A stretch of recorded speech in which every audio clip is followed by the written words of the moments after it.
What's going on, guys? It's Evil Eddie from Pure Evil MMA, ProWrestling30.com with your recap of UFC Fight Night 95, Brasilia, Brazil. And what a crazy night it was. Cyborg going 2 rounds with Lena Landsberg. Or I should really say that the other way.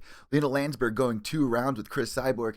And if you guys listen to the Pure Evil MMA podcast, this is exactly what I called out. Not only was Cyborg being more patient, but Landsberg really had that game plan with that clinch, but she just could not get any elbows in. She really couldn't do any damage on Chris Cyborg, but we really have to give her a round of applause, though. We have never seen anyone go 2 rounds with Chris Cyborg in the UFC so far. Gina Carano almost did, but that was ended in the last little second of that fight. So congratulations with Landsberg. She did a great job tonight. That's Chris Cyborg that she was just making her UFC debut, and both girls are having such a great time. I'm going to be discussing that fight, breaking it down for everybody in a second.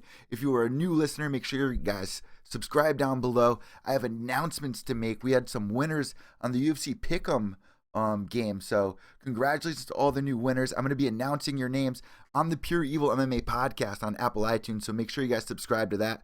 Just search Pure Evil MMA on Apple iTunes, and we will be updated every single week with new episodes. I'm giving fight breakdowns, winning. A whole bunch of my winners can win things, so make sure you guys check that out. If you don't have Apple and you have a Droid, no problem. You guys can look podbean.com, and also if you don't want any of that, you're not a podcast fan, youtube.com.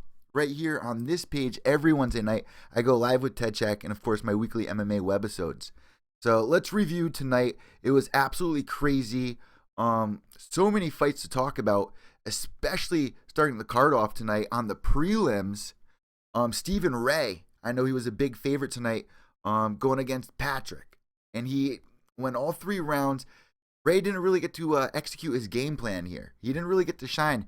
He ended up losing that fight. Then going into the prelims on FS1, Eric Silva had his back up against the wall, because we remember the last fight. It was the same night that Holly Holm fought and versus Misha Tate, and Conor McGregor versus Nate Diaz. He was kind of playing it cocky in there, kind of like trying to make him throw down, and it really backfired. He ended up getting knocked out and looking like an absolute fool. So he came into this fight against Chagas, and a lot of people really sided with Chagas here because of Eric Silva's tactics in that last fight, not being professional and getting caught for it. I had faith in Eric Silva here. I knew that he's a veteran fighter. He knew what he had to do here. He was in a tough spot, and he bit down and went in for the kill. So Eric Silva defeating Chagas via submission in 3rd round via rear naked choke. Congratulations to him. And of course, they're going to be doing the UFC post-fight press right after this. So of course, I try to get my recap in right before the bald man speaks, so to say. Following that, Formiga defeating Ortiz via decision. And honestly here, I had Formiga here, but Ortiz was a lot better than I thought he was going to be. And then after that, Tanaka. This was a tough fight for me to pick. Yaha defeating Tanaka via decision here, but this fight could have went either way. I went with Yaha winning here. I thought that he was going to have the ground game to take it, and we saw just a crazy grappling match between the two. So congratulations to Yaha. Moving on, we'll skip a couple ahead, going right to the main card, because I know that's what you guys want to talk about. Pepe, congratulations to Pepe with that 1st round submission. Might get fight of the night honors there, 50K check. But then again, fight following that, Eric Spicely with a huge win against a huge opponent versus Santos. He absolutely lost it in there. We watched Spicely on the season Ultimate Fighter season 23 last season with Joanna Jędrzejczyk and Claudia Gadala. Not really one of my favorites. I got to speak with somebody that fought him locally here, and I was just never really that big of a fan of Eric Spicely, but he did a great job against Thiago Santos, who is number 15 in that division.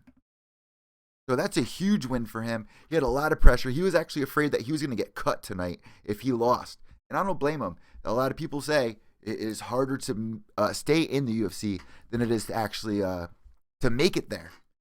So congratulations to Eric Spicely. That could easily be Fight of the Night honors as well. Let me know what you guys think in the chat room. I'll be checking that out in a second. Following that fight, our boy Paul Felder taking a brutal cut over his I think it was his left eye.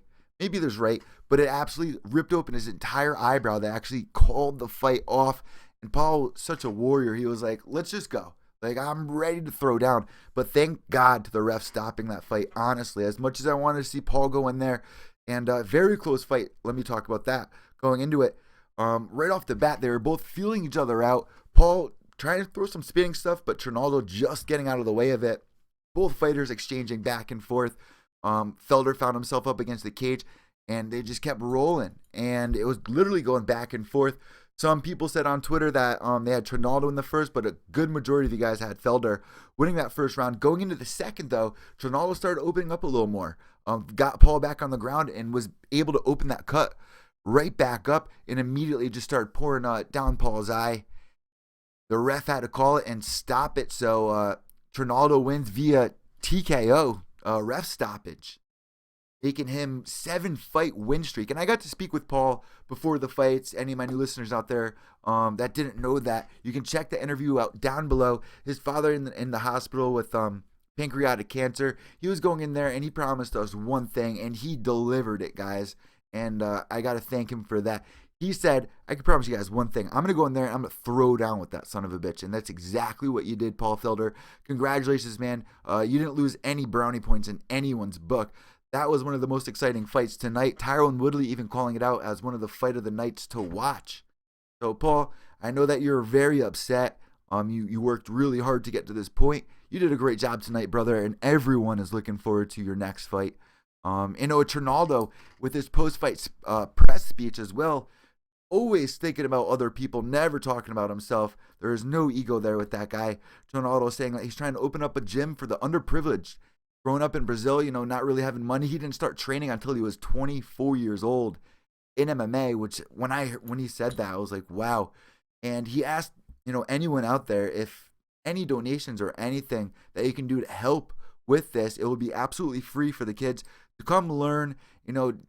We're blessed here in America. As much as people want to focus on little things that really don't matter, that they get so upset about and throw fits and tantrums over, there's real poverty out there, guys. There's people who literally don't even have sink water, literally don't even have bathtubs, nothing. I know people in America, too, that literally shovel their own shit out of their toilet. And I literally talk to these people every day. But you know what? There's a lot of people out there that just can't afford this stuff. So if you have it, why not give it? Don't be greedy. Give it to the needy. Like Notorious B.I.G. will tell you right there. Don't be greedy.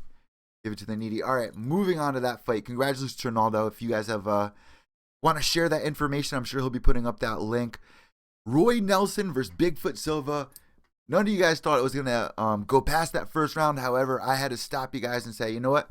Silva, in his last couple of fights, getting knocked out in the very first round, I think he's going to play it a little more safe here. He's not going to feel free and let loose with the exchange right off the bat in that first round. Same thing with Roy Nelson, coming off that fight with Derek Lewis, where he took some heavy shots. And we're not calling out Roy Nelson's chin at all, saying that he was trying to play it safe here or anything like that, because we all know that Roy Nelson has a legendary chin. We're not saying that. I'm saying that during the podcast, I was giving you guys a heads up for all my bettors out there that this fight was most likely going to end in the second, not the first round, and that's exactly what we saw happen tonight. Roy Nelson able to get the knockout over Bigfoot, landing a nice connection, dropping Bigfoot, and the fight wasn't called off then. He didn't do a Mark Hunt and just walked away like he literally could have right there. That was the same thing as the Mark Hunt versus Frank Mir fight not too long ago. He could have walked away. He didn't. He went in there. He knew he had to finish it unless the ref was going to call it off. So he went in there, laid a couple more heavy shots on Bigfoot, and he said it after he didn't want to do it. And he actually kicked Big John McCarthy in the butt for not calling that fight off sooner. So what do you guys think? Did Big John McCarthy wait to the perfect minute, or could that fight have been called off one or two punches before? I've never seen anyone actually kick a ref in the butt, but Roy Nelson managed to do it. And, of course, he gets on the ring and does his nice little belly thing tonight. Classic Roy Nelson. Love seeing that guy win in there. We remember him from his knockout over Brendan Schaub in that season Ultimate Fighter. One of the best seasons Ultimate Fighter with Kimbo Slice on that season, Matt Mitrione on that season, Schaub on that season. Huge. Borg deserve it. I mean, tell me if I'm being cruel there, but I think Roy Nelson is definitely in the running there. You know, she's definitely in the running though. She's a huge star, brought a lot of energy tonight. I know a lot of people get mad at me if I say she doesn't deserve it. She definitely deserves it. Landsberg, we're gonna get into that in a second. Henan Barrow versus Philip Nover. Can we give a round of applause to Philip Nover? Did anyone really expect him to go all the four? Henan Barrow moving up a weight class, looking a lot better, but can I really say that? We're used to him going in there and